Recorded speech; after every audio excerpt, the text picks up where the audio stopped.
A very warm welcome to all of you to the session on climate change and One Health, critical action for a sustainable planet.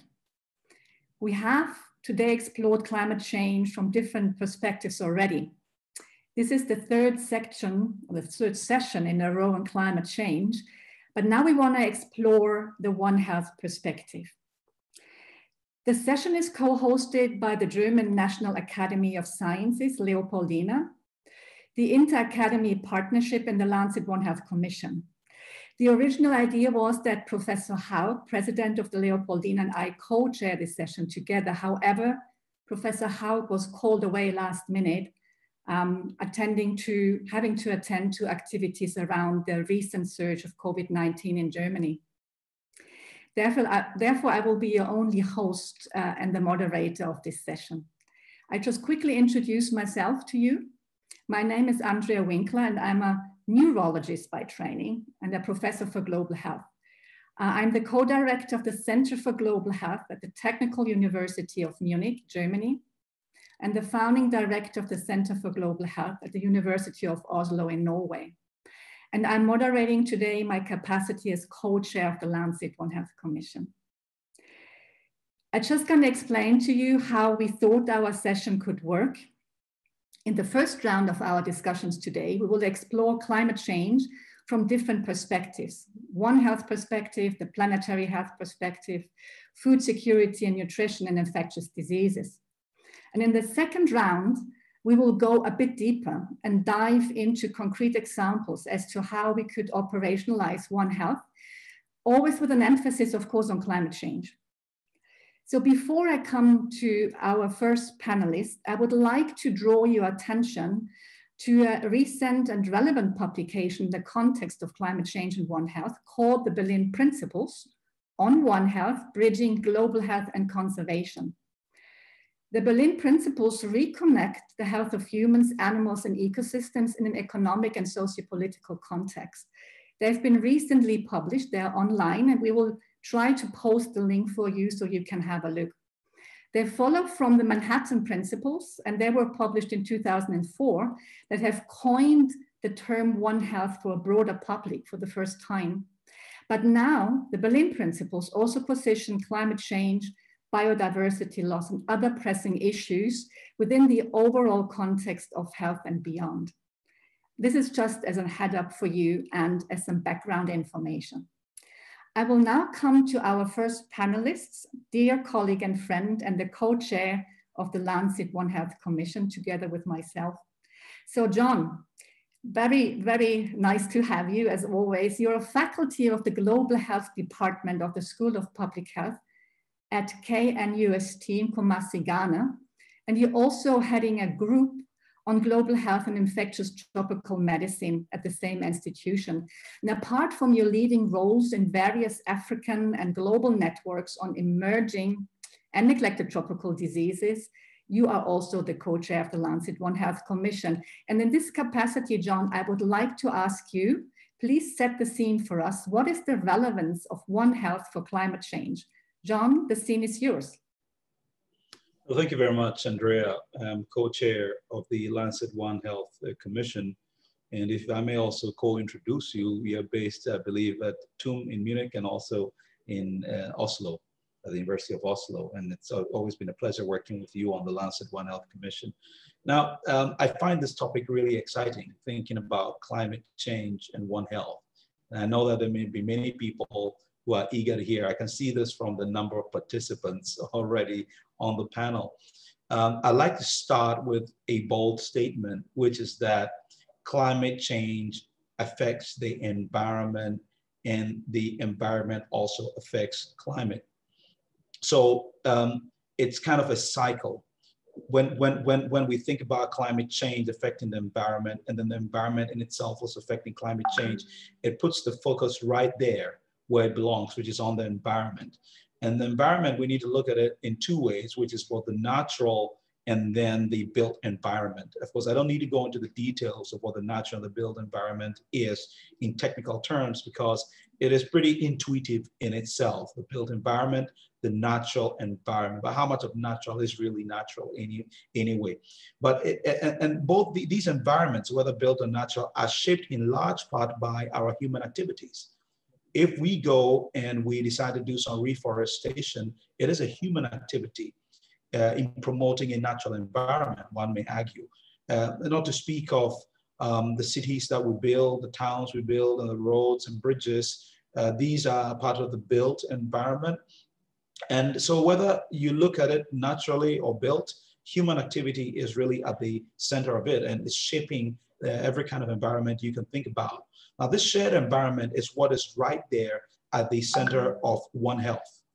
And our argument is that if the environment is at the center of One Health, animals are sharing that same environment as human beings, then when the shared environment is not treated right, or when there are problems with the shared environment, or to use a more brazen term, when the shared environment is insulted, it has implications for infectious diseases and pandemic risk. And you can move that further to issues around food security, antimicrobial resistance, and even push it a notch further to think about non-communicable diseases.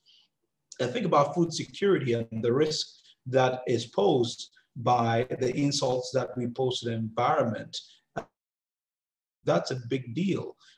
We've already seen, even in these COVID days, people protesting against not being able to have access to food simply because of lockdowns. And this is all linked to COVID-19, which is linked to, again, actions that human beings to a large extent are perpetuated within the environment. Think about antimicrobial resistance and the impact this is having globally on re-emerging infectious diseases. And think about in multiple resistant TB, for example, not to speak of the many other pathogens which today are becoming resistant.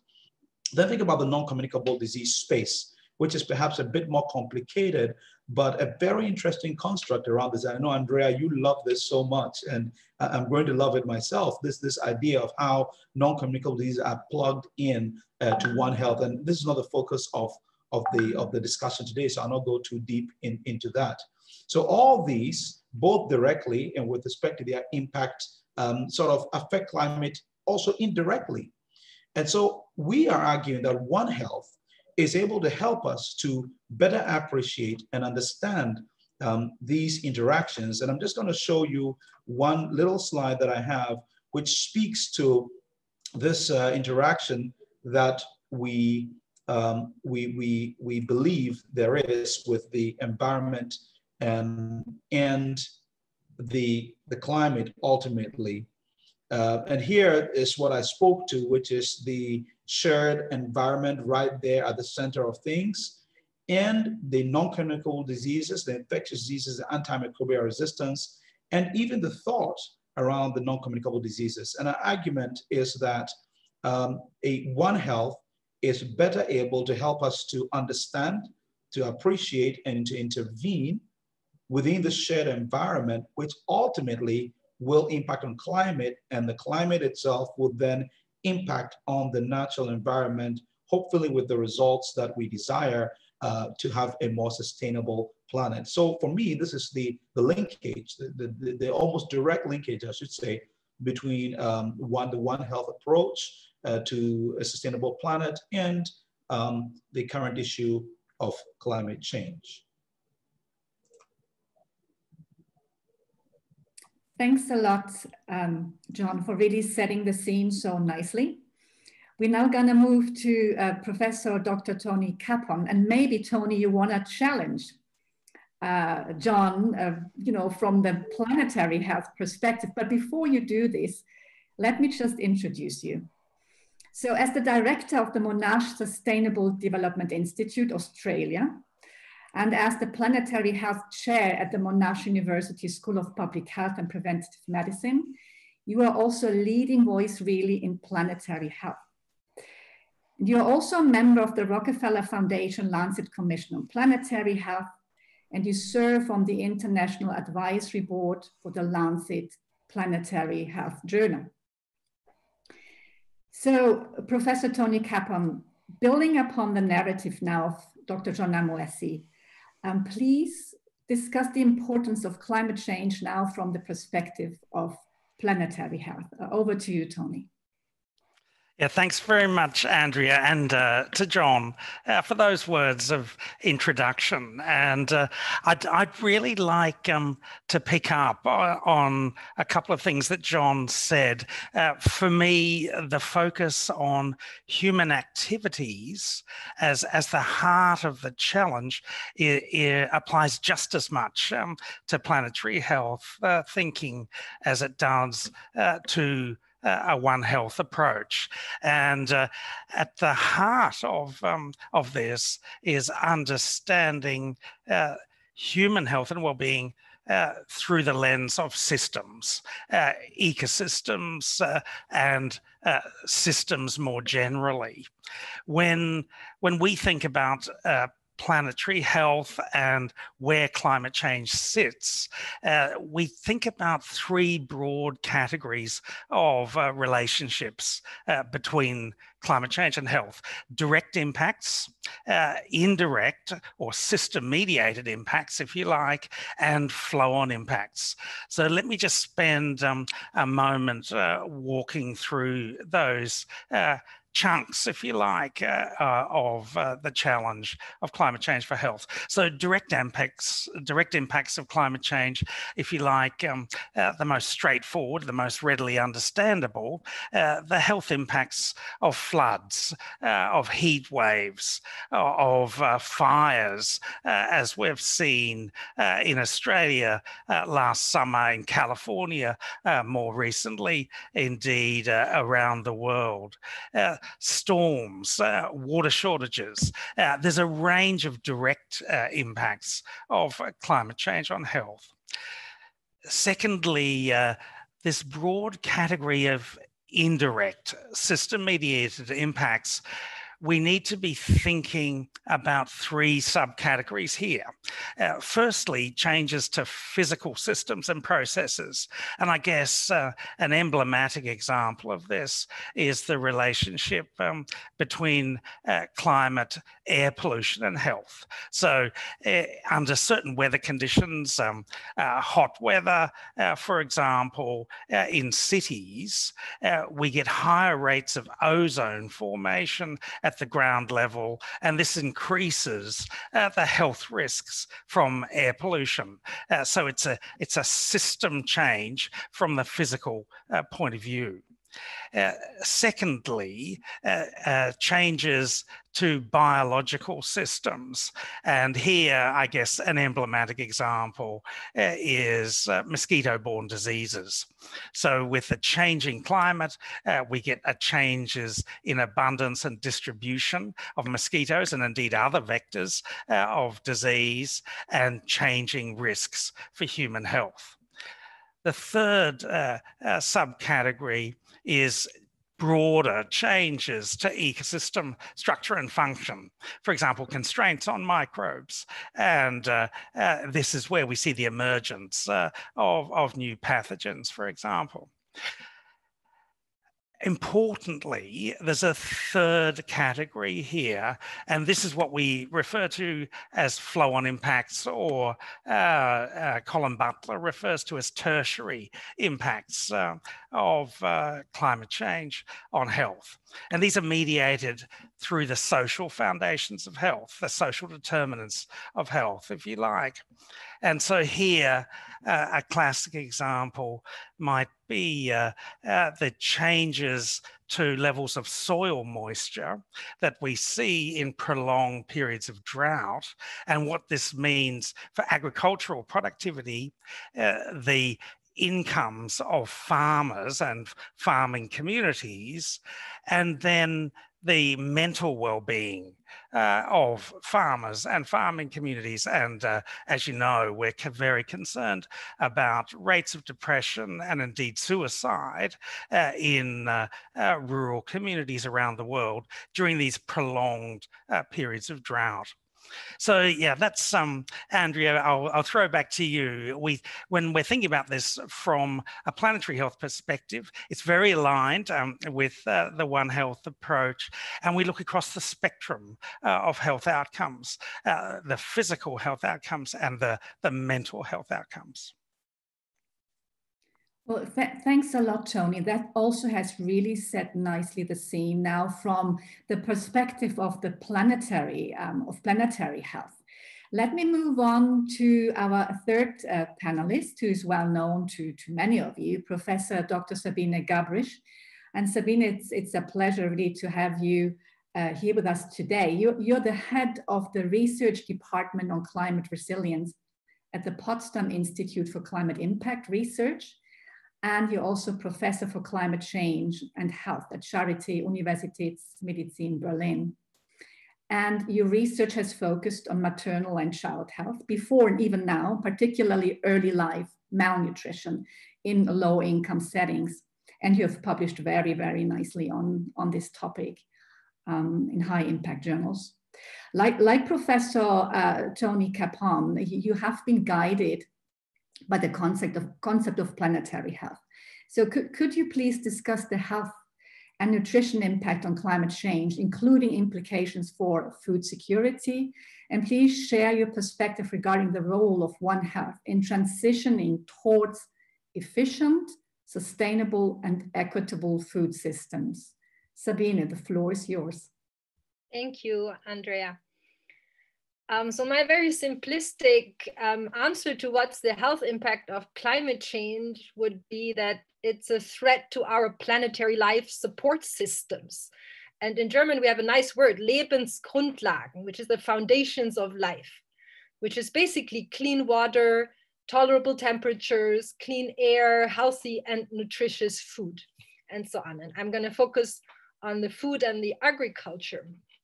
So in fact, only the invention of agriculture in the Holocene with its very stable climate conditions really allows us to live on this planet with 7.8 billion people today. And also through agriculture, we as humans very directly depend on nature and on weather conditions that are somewhat predictable. And now climate change makes them more variable and less predictable and increases the risk for extreme events such as floods, droughts, and storms. So if the rains come too early or too late, or there's not enough rain, or there's too much, then harvests are lost or reduced, and food security is endangered. And if that happens in several places at once across the globe, and we have some other challenges on top, then we can quickly be in deep trouble.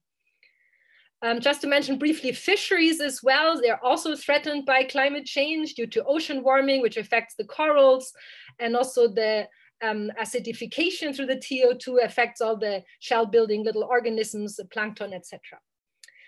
Already now, around 700 million people do not have enough food, rising, and around 2 billion are lacking important nutrients. And it's the poorest, those at the brink of existence, who suffer first and most because they don't have any buffer. They can't just go to the supermarket.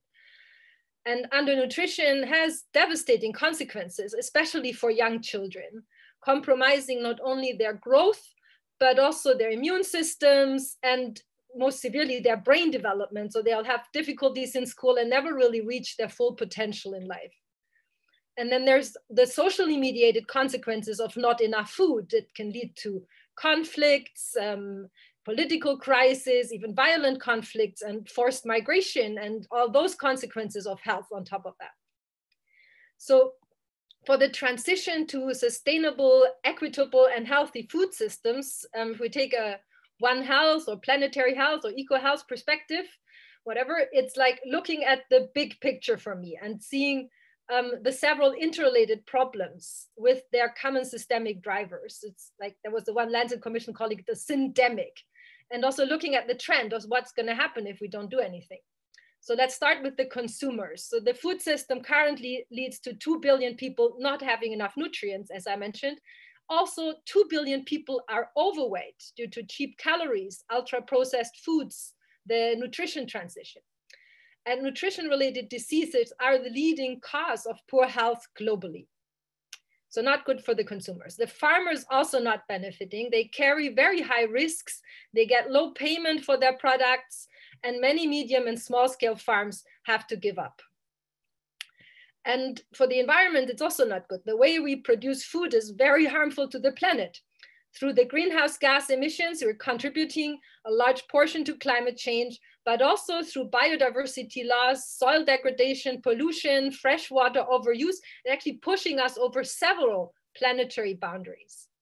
And raising animals for food has a particularly high footprint, and animal food consumption is also on the rise. So you kind of wonder what this food system good for, but actually it's very good for a small number of multinational companies who are earning billions, and they have an immense power. The agribusiness or big food, and there are a lot of similarities to big tobacco here.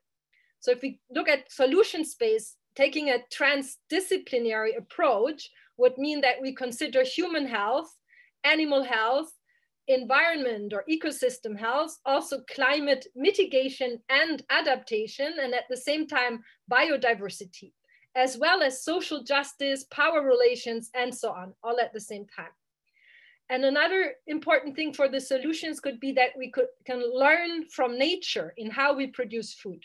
So nutrient cycling is an important thing there because there is no waste in nature. Another thing is multifunctionality of systems. So having multiple benefits from one thing to do. Then diversity, which also increases resilience and ensures functionality, not just maximizing one output. So it's kind of learning from ecology for agriculture, like this concept of agroecology, and maybe I'll say a bit more on that in detail later. Thanks. Well, thanks a lot, Sabine. As usual, you have very powerful statements and of course, very, very relevant statements.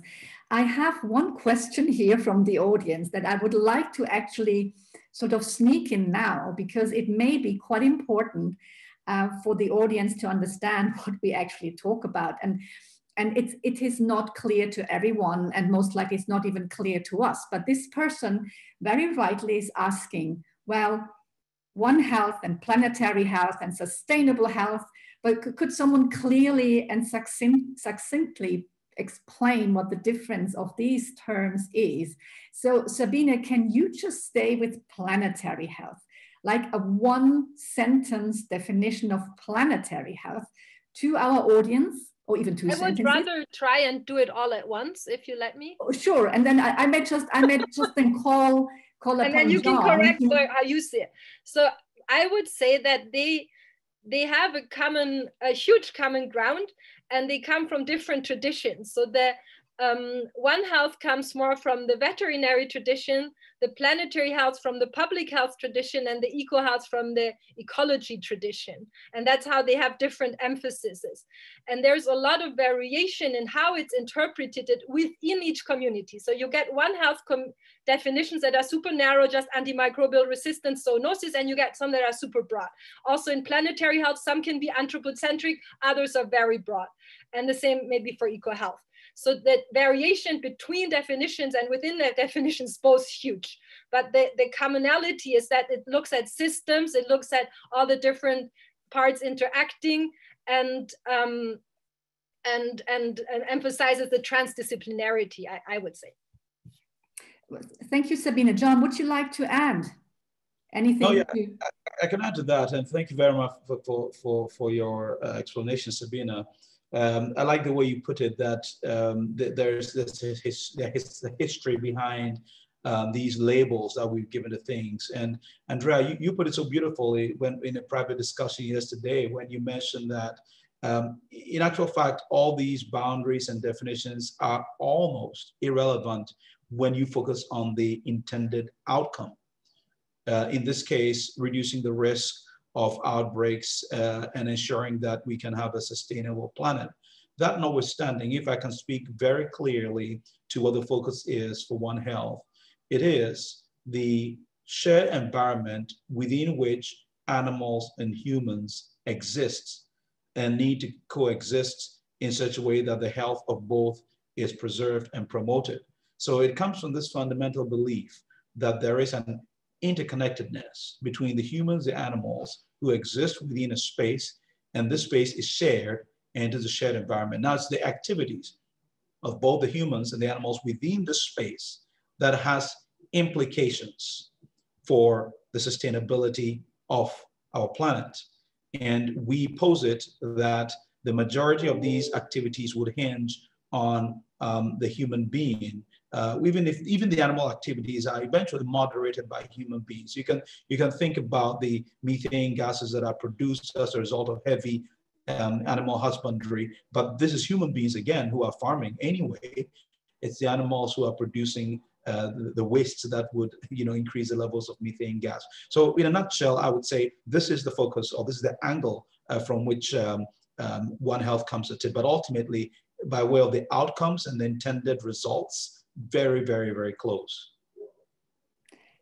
Thank you, John. And I also quickly move to Tony because I want to hear you as well before we move to Benjamin and give you the floor. Tony, please. Yeah, no, thanks very much, Andrea. I strongly support what Sabine and John have said. And perhaps the only thing that I would add is that I think one of the central understandings of planetary health is the importance of intergenerational health equity. And this really comes from the Brundtland Commission in the 1980s. Dr. Gro Brundtland, of course, trained as a medical doctor in Norway before she went on to chair that commission and to lead the World Health Organization. And what was different about the Sustainable Development Discourse and, of course, the SDGs that we've all signed up for 5 years ago is this focus on legacy.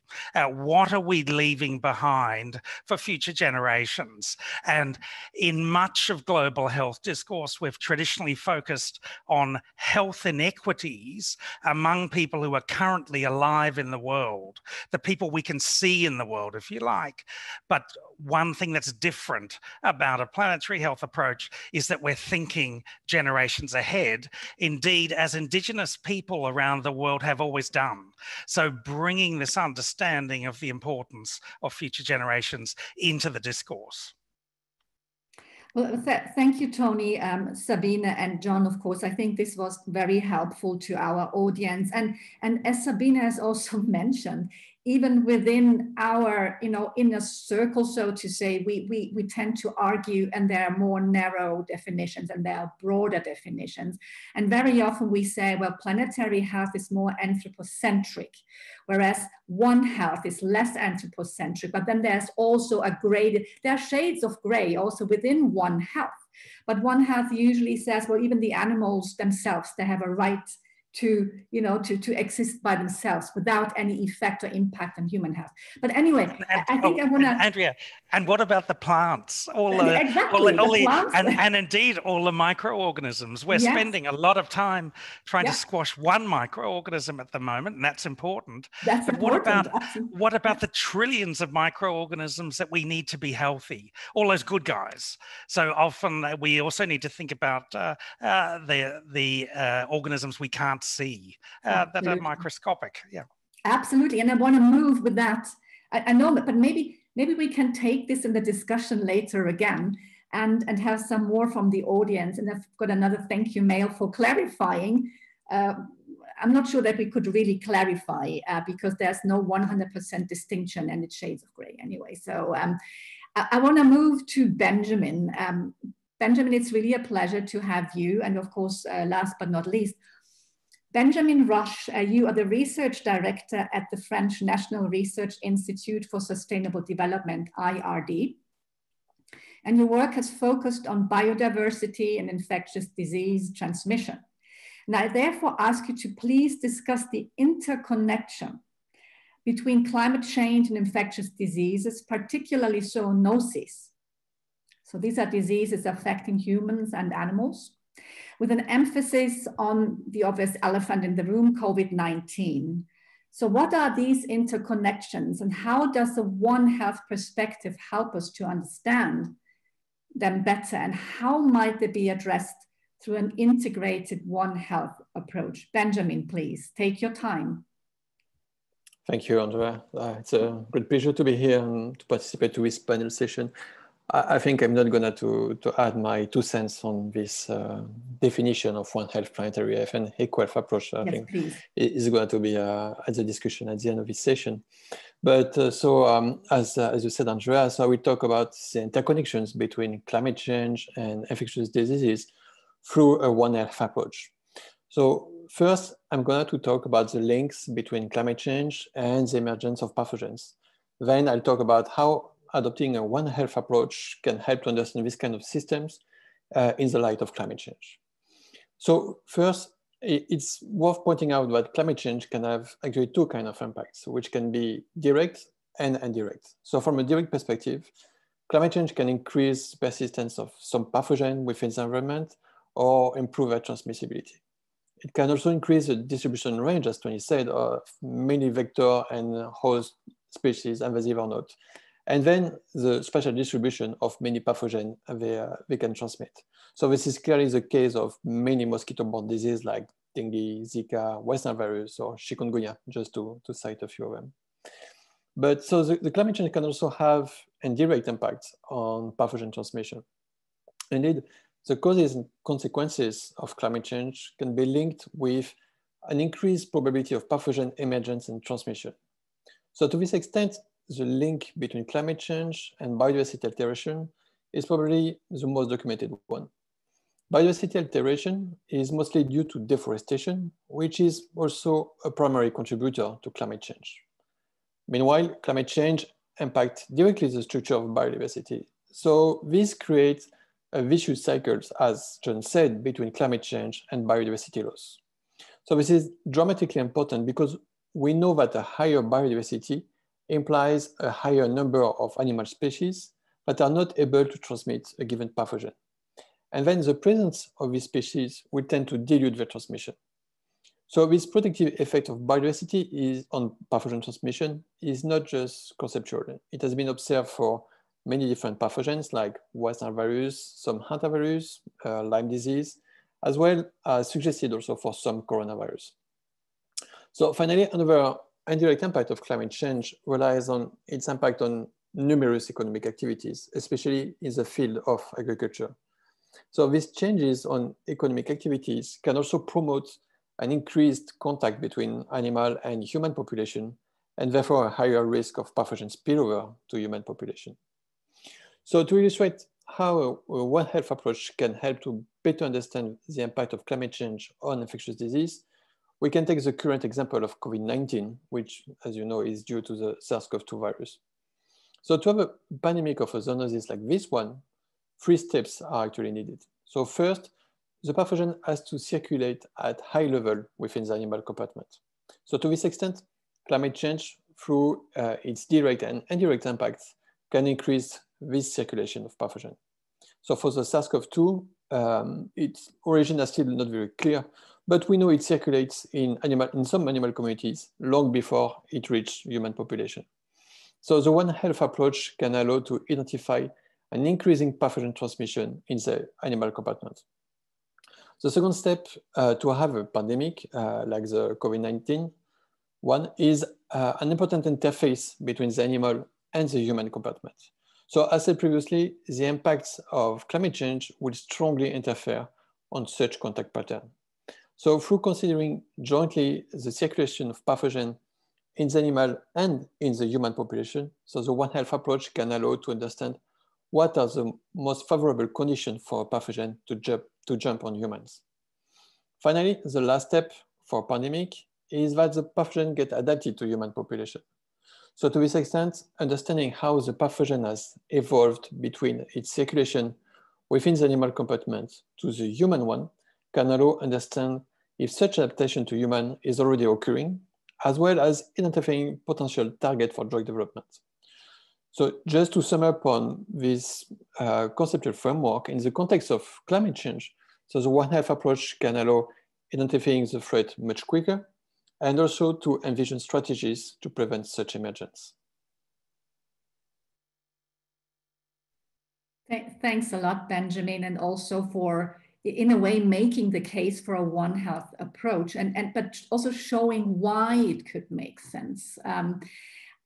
It's really great. We have already now finished with the first round, and I think this has set the scene nicely again from your various perspectives. So we can move into the second phase and be more concrete. So we have now discerned the various links of climate change and One Health or not. And now, please, I would like to ask you whether you could choose an example, and we discussed this before, obviously, that you can really dive deeper and give the audience a quite in-depth insight as to how we can move climate change forward from a multi-stakeholder socio-ecological perspective, and also use a systems approach in which One Health is also translated into policy and operationalized, always with an emphasis on climate change. So please give us the challenges also and the opportunity of your chosen example. And I would like to start with John again. So John, could you start with your example and discuss it from the background of a One Health approach with an emphasis on climate change, obviously? No, thank you very much for that, Andrea. And yeah, I think we've had a good round looking at just what the linkages are from different angles. And I'd like to speak about one specific concrete strategy, or what we call a critical action for One Health translation and operationalization.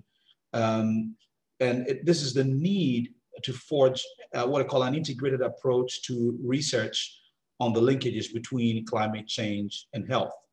I mean, climate change is so broad and occurs as a result of multiple human activities in different spheres, whether it's from the trade and industry sphere, the travel industry, the agricultural sector, the extractive industry sector.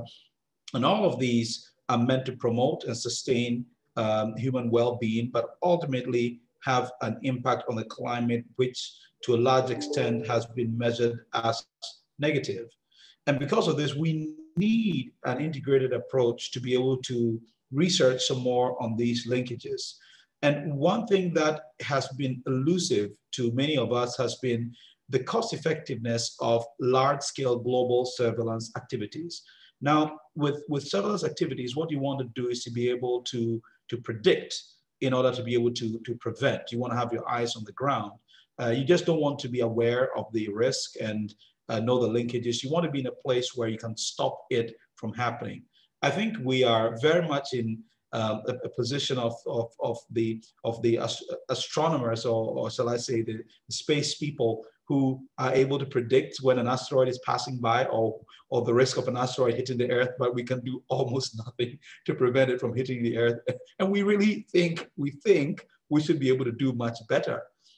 The question is, if we put in place these large-scale global surveillance activities, will they be cost effective? Will they be worth it at all? Some have argued that, look, we can do all we can, but the way in which mutation and adaptation takes place just by switching of 1 or 2 genes, the risk of this happening and its implications for spillovers and for resistance is so complicated that even if you screening for pathogens in animal populations and looking at risk in human populations, it may be of no consequence at all.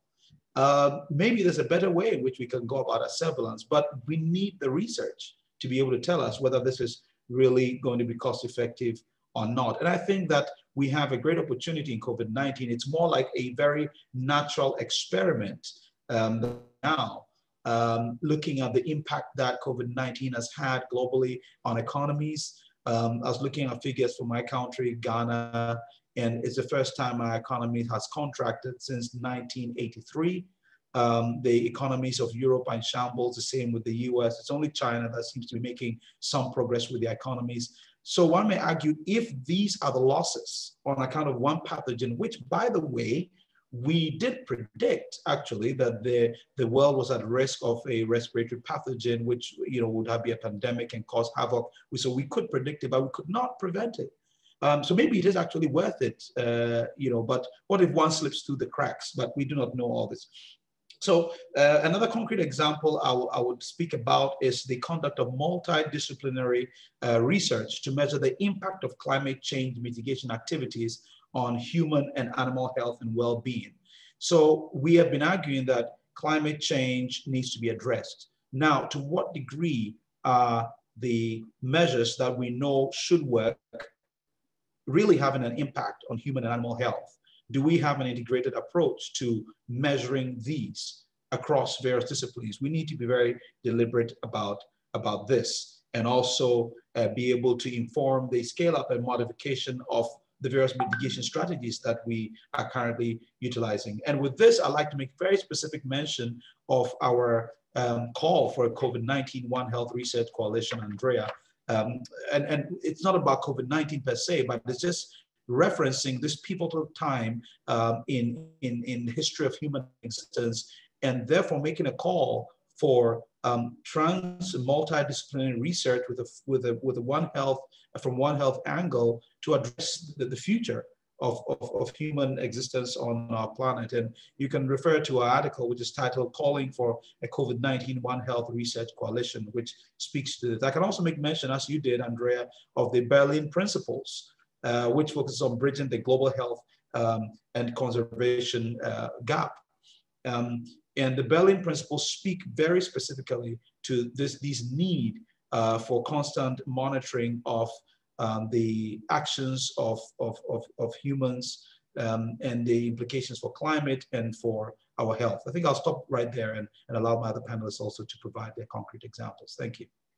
Well, thanks, John, for enlightening us on various examples. Are there any comments now to what John has just elaborated on from the panel? Sabine, please, yes. Yeah, I was wondering, John, when you mentioned that it's so hard to prevent and hard to predict and so on, we kind of know that we should stay away from the wild animals. They don't come to us, it's us coming into their spheres of life and catching them or encroaching on their places. Isn't that the obvious thing to do? Kind of from my naive. I think it's a great question, and I'm more tilted towards the argument of it's a shared environment, it's our space. So and right from the history of humanity, and you may know this much better than me because of your area of study, we have been jostling for these spaces. And so long as there's an increase in the human population, there will be an increase in our use of available space and land, which will invariably put the environment under strain and reduce what is the space that is available for the animals and others to exist.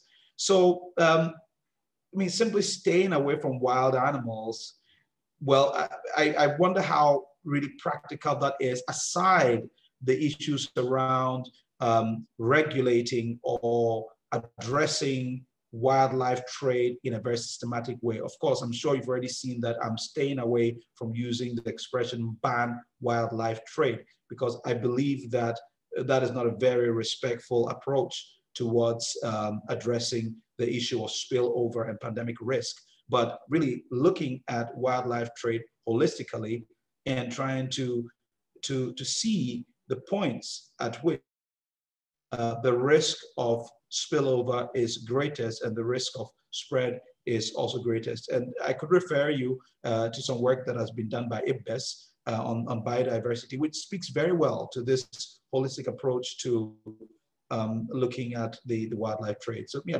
not just staying away from the wild animals. I know what you really meant by that. So but I'd like to know your own perspective. Like in the context of climate change, sorry. In the context of climate change, there's been, in biodiversity loss, there's also been this suggestion that we should leave part of the earth untouched, especially intact natural areas. And so in that context, I was asking the question, if that wouldn't be like... Yeah, I think that would definitely be a space for Tony because he's a planetary guy. And shall we leave some of the part of the world untouched, Tony? And maybe Benjamin too.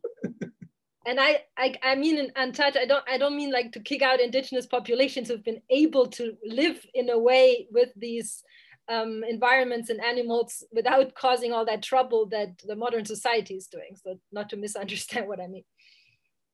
I think this is a quite rightful claim from Sabine, to be honest, and it's not even a wild thought. But I would like to leave this now to Tony. First of all, Tony, maybe you want to react, or maybe you just go into your concrete examples, and then you can open your own discussion. So up to you, Tony, please. Yes, before I speak to a specific example, perhaps one thing to add to the comments from John and Sabine just now is about the need for us to do the best we can to lighten our footprint on the earth through the way we live. As John says, at the heart of the challenge are the activities of humans on earth, and how can we live in harmony with nature, all other living things on earth, whether plants, animals, or microorganisms, as I said before. So it's about decoupling human development from environmental degradation, and looking at a range of strategies to do that. So we reduce our footprint on planet Earth. And I'd like to add, as you said, Andrea, a specific example from the kinds of work that I've been involved with over the years. And that's looking at these questions, these questions of climate change, One Health and planetary health through the lens of urban systems, and thinking about how we can harness urbanization as a force for good on Earth, if you like. You know, we currently need to house about 7 billion people on Earth. By the middle of this century, perhaps it will be 8, 9, 10 billion people that we need to house. And how can we do that in a way that both mitigates climate change, reduces the extent of climate change that we'll see by the middle of the century, at the same time as we protect the health of people from those impacts of climate change that we've spoken about in the first phase of this discussion. So we need to be thinking about urban transport systems, urban housing patterns, urban energy systems, urban food systems, and indeed rethinking those so that we do our best to live in ways that are in harmony with nature. And I think the pandemic, in fact, has made clear that we can change rapidly. We can make massive, rapid changes when we are guided by the science. And in this case, of course, by the health science. But as we've said already, we need to bridge across the disciplines, taking this transdisciplinary approach. And just as a little sidebar here, when we use the word transdisciplinary, what we mean, in essence, as Roderick Lawrence from Switzerland has explained, we're talking about transcending academic disciplines, valuing, of course, the expertise in universities in all the disciplines, but also valuing the know-how of other people on Earth, people who are doing things in policy agencies, people who are running businesses. Everybody has know-how, and indeed Indigenous people also has know-how, as Sabine and John have highlighted. So how do we bring this together, and how do we reimagine our future on Earth? So the pandemic has shown us, as I said, we can change rapidly when we need to, but it's also exposed very deep societal inequalities. So the challenge for us as we look ahead is how can we use the recovery from the pandemic to accelerate transitions to healthy, fair, and sustainable ways of living. a shared prosperity, if you like, around the world. That's got to be our ambition. What are the investments we need to make? How do we target those investments in terms of urban transport systems, providing housing for the homeless around the world, all the sort of practical things that we need to be doing that actually put us on the path to deliver on the Sustainable Development Goals that all our nations have signed up for. So back to you, Andrea. Well, thanks, Tony, for this all-encompassing view of what a better world, a more sustainable world could be. And I wish all of it could become true, hopefully. You know, and that's actually about our implementation. How do we want to do this? We know what should be done, but how can we really achieve it? Any reaction from the panel, Benjamin, Sabine, or John, to the urban complexity of One Health and climate change ultimately? If this is not the case now, we just move straight to Sabine because we also have a couple of interesting questions waiting. So Sabine, your use case or your concrete case, what do you want to share with us? Yes, so the plan was to talk about some guiding principles maybe forward to an ecologically sustainable approach to food security, including quality of diets, etc. So I kind of build on what I said before. I kind of came up with 3 guiding principles, maybe from this sort of planetary One Health systems, whatever approach. And the first would actually be to stop expansion into forests and other valuable ecosystems, because we're already now doing agriculture on 50% of habitable land, and we know that we're going over planetary boundaries, etc. So we kind of realize that we need these natural ecosystems on the planet that provide essential services for the climate, also biodiversity, water cycles, etc., apart from the zoonosis risk that we discussed, and protect these intact biodiversity hotspots, and also restore degraded ecosystems, and also protect ocean ecosystems. So that would be the first sort of guiding principles, I think, to keep the planet alive and well where it's still functioning. And then in the places where we do agriculture, because obviously we need to do that to survive as humans, I think we need to encourage sustainable agricultural practices that restore soils, that help them to retain water, that increase biodiversity, including agrobiodiversity, and that produce nutrient-rich foods. So quality of food is important, not just quantity and calories. And at the same time, these practices should be low in their emission of greenhouse gases, even carbon negative if possible. Yeah. So these sort of ecological approach to agriculture, agroecology, combining ancient and new knowledge.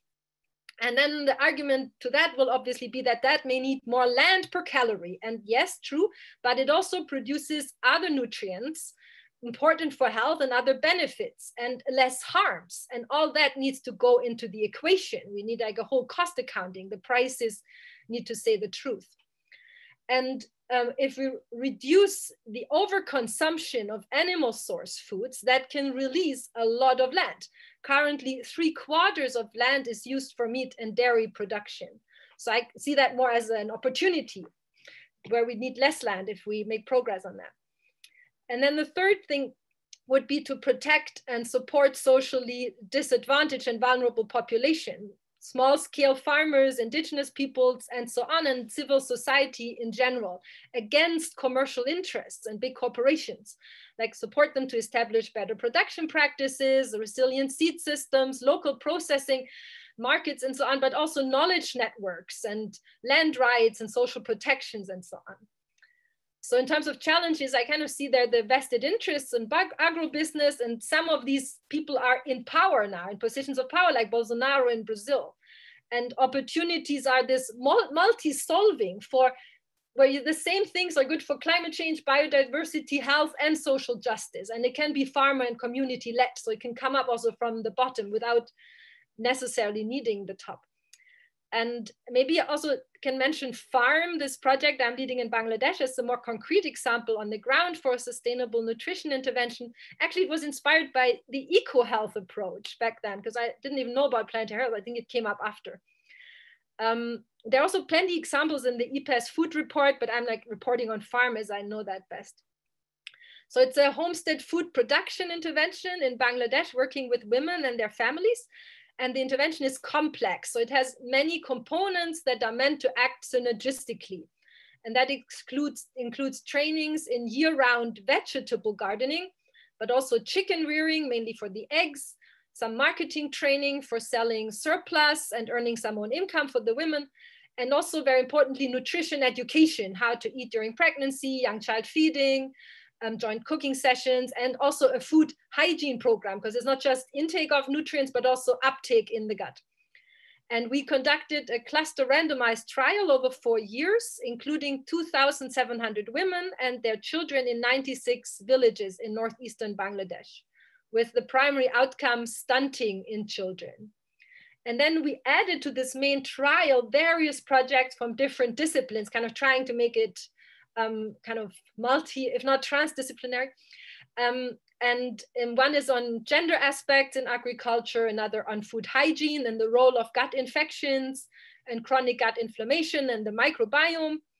Then there's a project on nutrition and depression. We're also looking at the influence of arsenic in groundwater and mycotoxins in food on birth outcomes, and also studying the impacts of a flooding event in the area 2 years ago. The rains came too early, and how that impacted food security and nutrition. And then there's also a very interesting sub-project on an organic fertilizer made from biochar.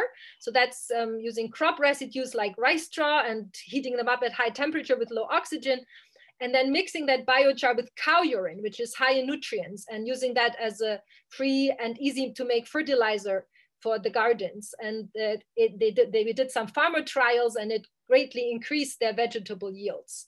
And also that binds the carbon in the soil, so it's even carbon negative, just as one little example. I'll stop here.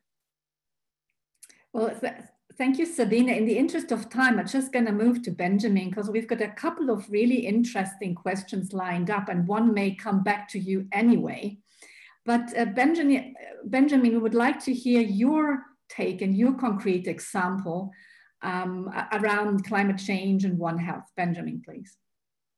Yes, thanks, Sandra. So I think my specific example here will rely on what is emerging from the COVID-19 crisis, actually, to try to learn the lesson of this crisis that hits very hard the whole world.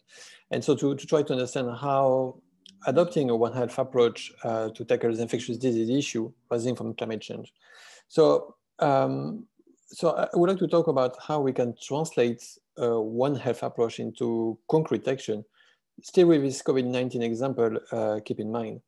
So I think this action can actually rely on 4 different pillars. So that will be education, surveillance, promoting environmental protection, and international partnership. Actually, so as we said, so to have a pandemic like the COVID-19, there are different steps. And so one important step is this interface between the animal compartment, which could be so domestic animals or the wildlife. So to decrease the interface between animal and human compartments, I think it's extremely important to try to improve education towards people working at this interface. Could be in market, could be in poultry, could be in very different places. So showing the importance to handle wildlife and domestic animals with a sufficient amount of precautions may be happier, trivial, but it can definitely play a very important role to mitigate the spillover of pathogens to human population. So the second point is really on the fact that SARS-CoV-2, like all other zoonoses, has started to circulate within the animal compartment before jumping to human population. Therefore, increasing surveillance jointly within human and animal communities should clearly be a priority. But this can be done through passive surveillance, which means something different wildlife and domestic species, to try to document the circulation of different pathogens. But as John mentioned, it has very strong limits. So we can also do this through different kind of active surveillance paths by recording, for instance, the contact between people and animal species on this specific place where we have a lot of contact between human and animals, like wildlife market, for instance, to try to identify signal of spillover in human populations in order to identify the source of the contamination, as well as to cut its propagation as soon as possible. So since climate change and biodiversity alteration, for instance, are stuck in a vicious cycle, first of all, I think it's very important to try to tackle these different environmental changes together. As we said, so we're saying that, but meanwhile, our session is really on climate change. But we cannot really address climate change without looking at what's going on for biodiversity and vice versa. So, but in addition to that, if we try to tackle these two issues together, we can think that promoting environmental protection through conservation of biodiversity and or through limitation of human encroachment within forest or within wildlife habitats has also to be promoted, right? So tackling one of climate change cause can reduce, of course, its consequences, and then maybe slow down or even break this vicious cycle in order to limit strongly pathogen transmission. So finally, one, I think, important thing is that the most affected areas by climate change and pathogen emergence are generally low-income countries situated in tropical areas, which this country may have a double penalty to this extent. Since pathogen emergence and climate change are problems where borders have very little impact. Actually, all this action we are talking about since the beginning of the session have to be conducted at a very global scale through a very strong international partnership, especially with the low-income countries. And I think I'll stop here. Back to you, Andrea. Thanks a lot, Benjamin. Is there any immediate reaction from the panelists to the COVID-19 case? One Health, climate change? Well, if this is not the case, I mean, I've got really at least 3 very interesting questions that I would like to throw at you, but I have got one as well, and John knows most likely what I'm gonna ask now. But you know, we talk a lot about infectious diseases and climate change, and of course, One Health, planetary health, you name it. And I hope we could actually convey some more clarity in rather turbid waters. What about the NCDs, the non-communicable diseases? And also, Tony, I know that you like the mental health fields as well. Could I just have very short statements from, you know, whoever wanna take a peek at that question? So where do the NCDs, after all, it's over 70% of the burden of diseases and death toll. So where do they come into this circle of infectious diseases, animals, humans, the environment? So mental health and also non-communicable diseases. You can pick cancer or, you know, or cardiovascular diseases, whatever you want. Tony, you wanna have a stab at this? Yeah. Yeah, thanks very much, Andrea. And I should perhaps just say that I apologize that I've been drinking my coffee. It's just past 3 a.m. here in Melbourne, so I need to stoke myself up a bit with the coffee. But no, this is really important, Andrea. And for me, it comes back to John's opening remarks, and indeed, John's mentioned it several times throughout this discussion, that at the centre of these approaches are the activities of people on Earth, the things that we do. And when we understand that and understand that the things that people are doing both have implications for the health of the Earth, but also for the health of people, including ourselves. So it brings in what we talk about in terms of behavioral risk factors, for example, for health problems. So the same sorts of things we're doing, and I can use an urban example in the transport system of a city, the way we move around the city. Are we walking? Are we cycling? Or are we using the private motor car, for example? And if we use the private motor car in the city, we are more sedentary in the city, and the motor car often produces toxic emissions and carbon emissions. So it's about rethinking what we do, the human activities, as John has said, to maximize our health and well-being, including by preventing NCDs, that some of it arising from the food we eat, but also from the way we live, our levels of physical activity, the air we breathe, for example. So understanding that we are agents, if you like, in this system. Humans are all agents. We don't always have a lot of agency, but we are agents in the system. And when we understand where the myriad health problems arise, whether they're infectious diseases, whether they're non-communicable diseases, whether they're injuries to people, whether they're mental health problems, that we need to understand it from this system perspective.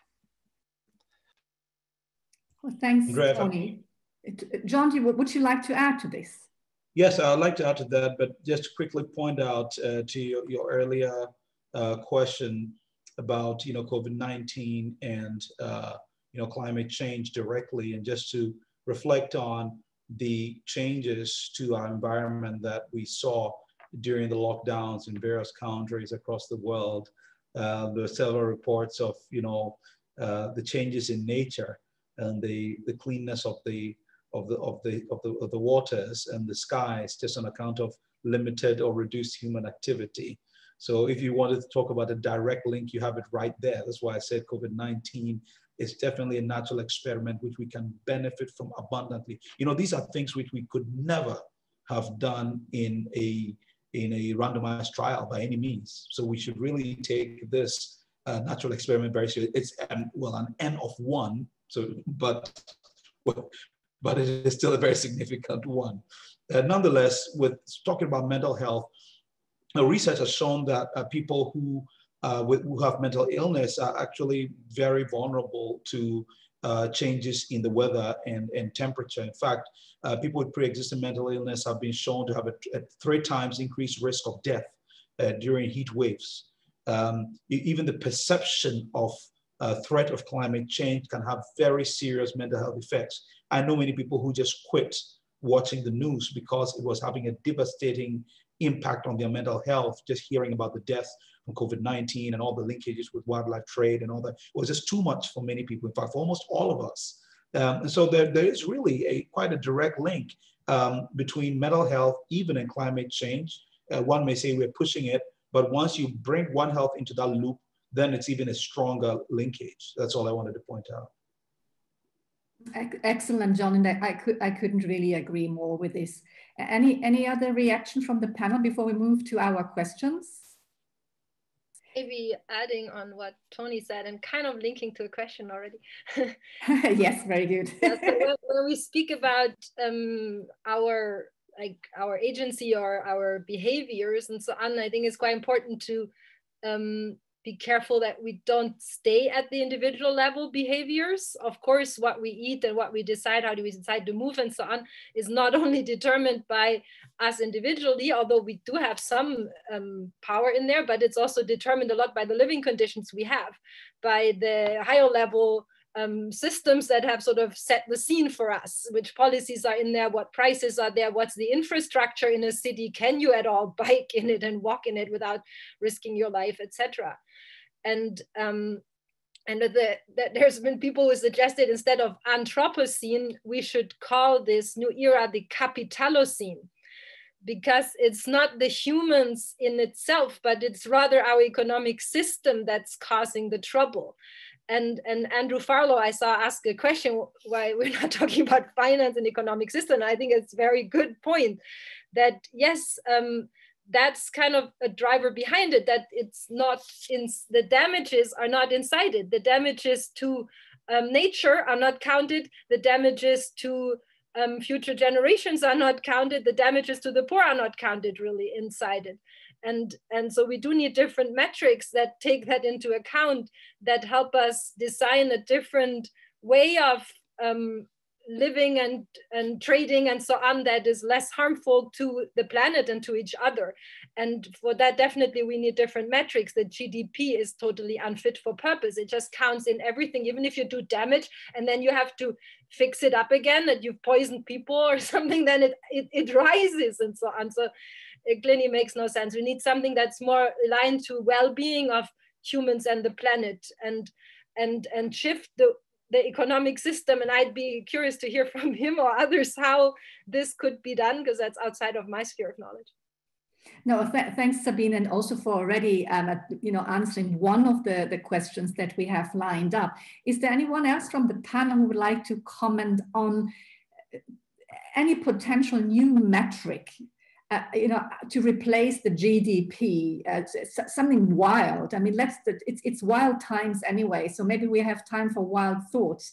Is there any metric that you can imagine to account for all the collateral damage, because it's actually not collateral, but our main damage on Earth? Anyone wants to come in? Tony, please. Yes. Yeah, no, thanks. This is really central, isn't it? And Sabine and I think Andrew's point that gross domestic product, which is, if you like, the headline measure of progress in many countries, including in Australia. It's this is going to become critically important as we look ahead in the coming years, because many governments will go, okay, have we increased the GDP back to where it was, or is it better than it was before? But it's really, in essence, a measure of economic activity. What additional measures do we need in there to genuinely measure progress? We will clearly, as health people, we would say we need some measures of human health and well-being. Indeed, some would argue happiness should be in the mix when we're making these measurements, and also measures of the state of the environment, as is central to the discussion we're having just now. So what is the ideal index of progress? Many countries that we're having these discussions. In Australia, we're thinking through what we call ANDI, A-N-D-I, the Australian National Development Index.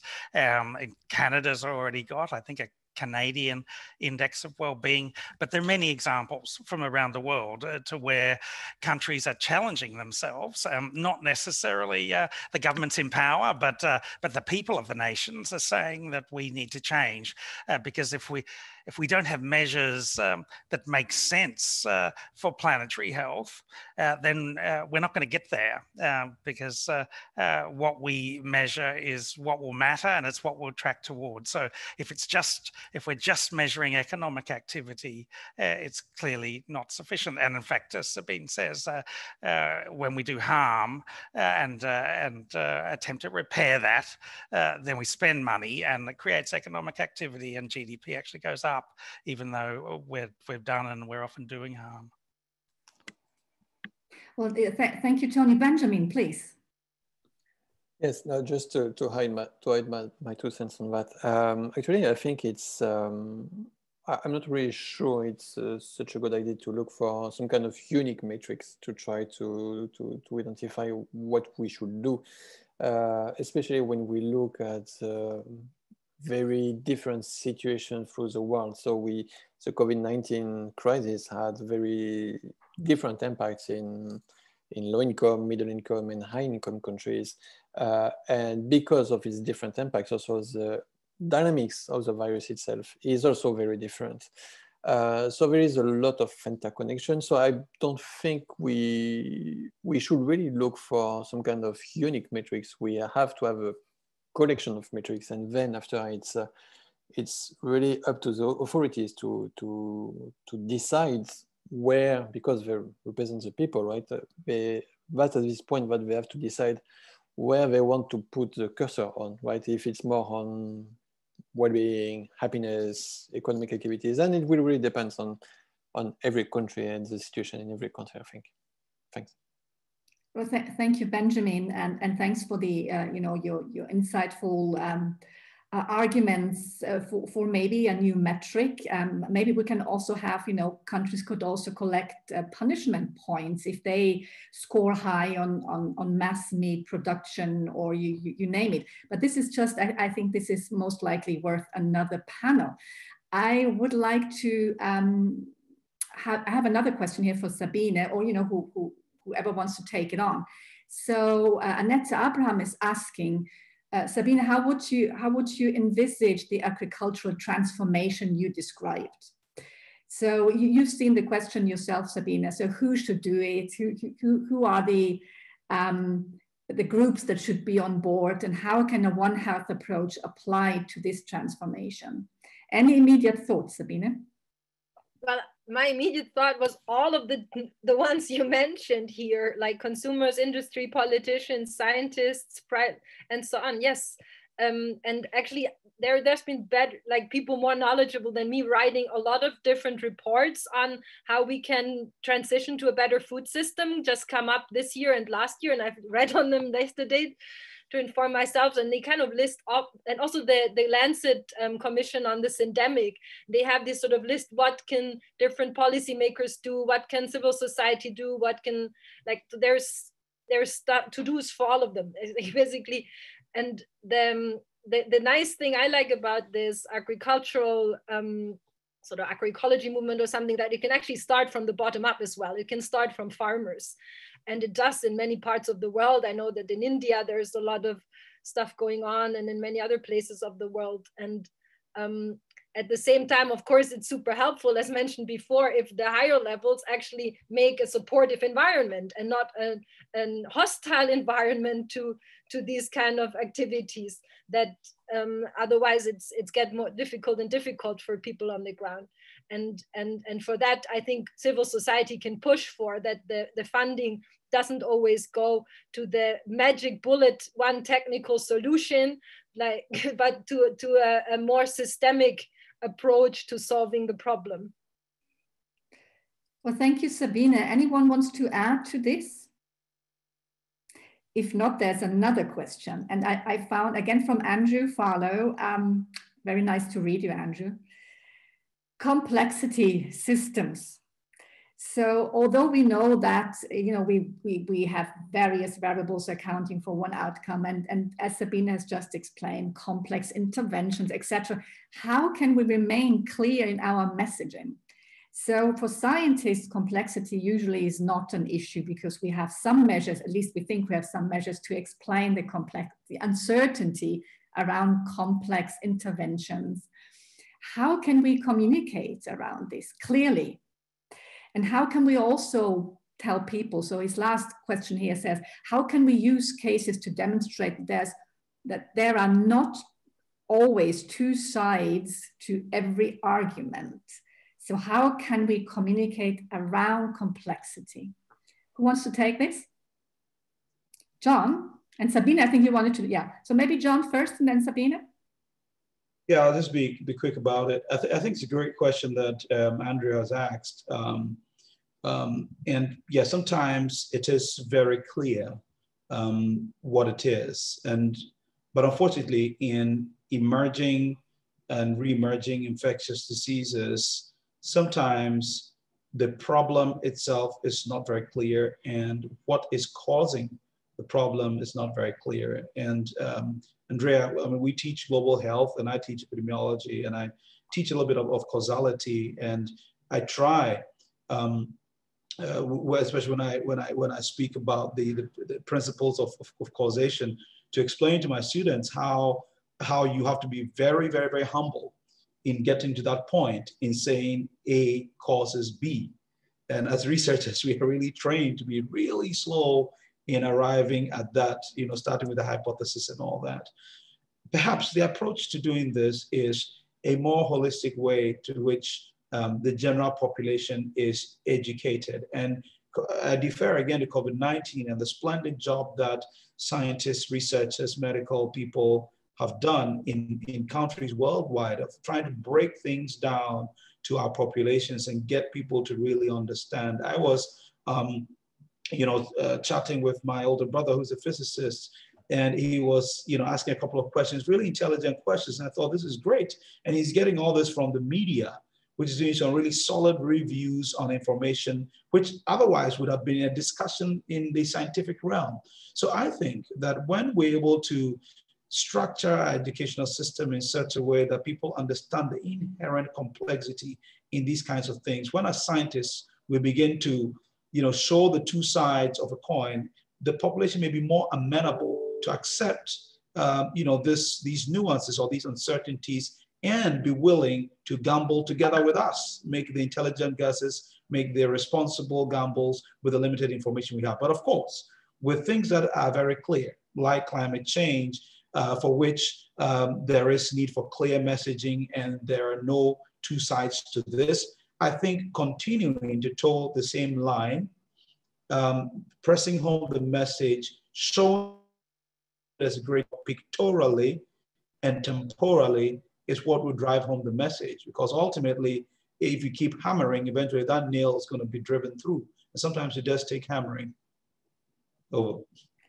Sabine, you wanted to say something to this in the beginning as well? How to communicate on complexity? I was kind of, it's actually a difficult balance. And I've thought about the same thing, that if you're too simplistic, then you can be caught to be wrong, actually. And also, like, often the people who are researching on something, they see it in so much granularity that they give it in a rather complicated way. So sometimes actually it's easier if it's condensed by a group of people who may be not researching on the exact stuff, like the scientists for future, like fact statements, for example. I think they're excellent. They're like just 20 statements with brief references, what they are. And this is what everybody agrees is a fact, yeah? So that's kind of really helpful. And the other thought I had, like, I'm an epidemiologist and a medical doctor, and in medicine, we also have to communicate sometimes, and there we can't burden the patient with all the detail of what the pathologist maybe has said and this and that and so on. So you have to also give, like, kind of explain it in an understandable way, and at the same time be clear enough what's the choices to be made, and it's give enough information to weigh it, etc. And also communicate bad news, because I think the problem usually arises when it's some problematic thing, and that's what's also communicating climate change is such a difficulty, because it's a bit like bringing a rather shocking diagnosis to the public, and sometimes I have the feeling that the public and the politicians haven't fully taken it in, that we're discussing at the level of where, like someone would say, oh, I have this tumor and I need radiation therapy. Can I only take a tenth of the dose so I don't lose my hair? And yes, then you won't have side effects, but you also won't have the main effect. And if you understand what's the alternative, you can't just go on as now, because if you do, then you'll basically be dead in a year or something. And this sort of message, there is no business as usual path. It's gonna lead to catastrophe. And in a way, you have to drive that home without frustrating people totally. So you also have to give sort of what's the all these multi-solving and win-win solutions that we've talked about, and that we can solve NCDs at the same time. Isn't that great? Because the healthier food systems will not only be good for the planet and for animals and nature, but also for humans. So maybe we can also, there's been, like, learn from the sort of communication in the medical field for how we communicate the sciences. But yeah, it's very difficult. Well, thank you, Sabine, for your very elaborate insight and comments on this. And there's most likely no one size fits all and no easy solution to that as well. We are almost, we've got 6 minutes left, and we've got a couple of interesting questions, but most likely time will not be enough to go through all of them. I've got a very interesting question here, and most likely we have to be very short, from a young colleague from India, Dr. Singh. And he says, now he gives a very concrete example, and I had to take some time to read through it, but it's basically the trade-off. So around harvesting and then burning the leftovers, the stubble. So people need to eat, and they need to harvest, and they need to burn the stubble to be able to to plant again, but that actually causes the air pollution in the wintertime around New Delhi, if I have not misconstrued. So what feeds one part of the population is actually harmful to a very large part, mainly urban, if you have got all the other, causes and sources of pollution. And he also says, well, how can, in a resource limited setting versus a high income setting, so how can we deal with those trade-offs? You need to feed people, and this can be harmful to other people because they need to harvest, they have to burn the leftovers, they have also to of course, destroy some of the nature that may be, that definitely is a part of the climate change. So any quick comments for this young colleague? How can we manage the trade-off? Well, for my limited knowledge is not necessarily a trade-off, because what I've learned a little bit from some agriculture people, that the newer methods, they do not burn off these stubbles. They either put them in the ground or do something else with them. But burning is really bad for the soil organisms. And you also losing that organic substance. So I think there are actually solutions that are win-win to both. And you don't have to manage the trade-off. But that, of course, needs to be embedded in culture. But sure, I mean, as you say. So anyone else wants to comment? Maybe one last round. We've got a couple of minutes left. Let's have one last round. We're going to start with Benjamin. Any last minute thoughts on, again, now let's go back to our original topic. So climate change and One Health. From your perspective, Benjamin, or the overall perspective, let's just very quick thoughts, fast, quick statements for the last round. Well, no, actually, it's also in line with this question from our Indian colleague is how we can manage some kind of short-term expectation with what looks like long-term goals, which are not necessarily long-term goals. So that's, I think, on this topic, this is the most difficult point. That's the case for climate change, that's the case for biodiversity loss, that's the case for a lot of things. It's a classic case of tragedy of the commons, right? We have some kind of very short-term benefits for biodiversity loss, for human activities that can increase climate change and everything like that. And so the change it's not necessarily, as Sabine said, the change to adopt some kind of win-win situation is not necessarily a loss in terms of economy, in terms of food production and every kind of reward we can get from this change of strategy. It's really, this is why I think it's really what is missing. I think on this field is really how scientists communicate about these issues and how we can educate people to try to understand how we can adopt this kind of win-win strategy, because we know they exist, and we just have to find a way to convince people to apply them and to and also, of course, the national authorities. Thank you, Benjamin. Some very, very fast statements, 10 seconds, each one of the other three panelists. And Sabine, what is it that you would like to state? Take-home message for our audience. Well, maybe to say that I kind of hope that this COVID-19 pandemic that showed us how connected everything is on this planet, that it's some kind of wake-up call to help us evaluate what's really important, what are our priorities, and manage as humans to act intelligently on a global scale and kind of grow up to that challenge that we're facing jointly. So the buzzword here being building back better in a way. No, absolutely. Well understood. Tony, and then John. Maybe John, you go last. Tony first. Yeah, thanks very much, Andrea. Yeah, for me, a critical element is understanding interdependence of all life on Earth. I think one of our questions was about plants as well as animals. So respect for living systems and understanding the interdependence of all life on Earth, and the climate system being critically important for life on Earth. Thank you, Tony, for your very wise statement. And John, you have got the last words. What would you be, your take-home message for the audience? Thank you. Thanks, Andrea.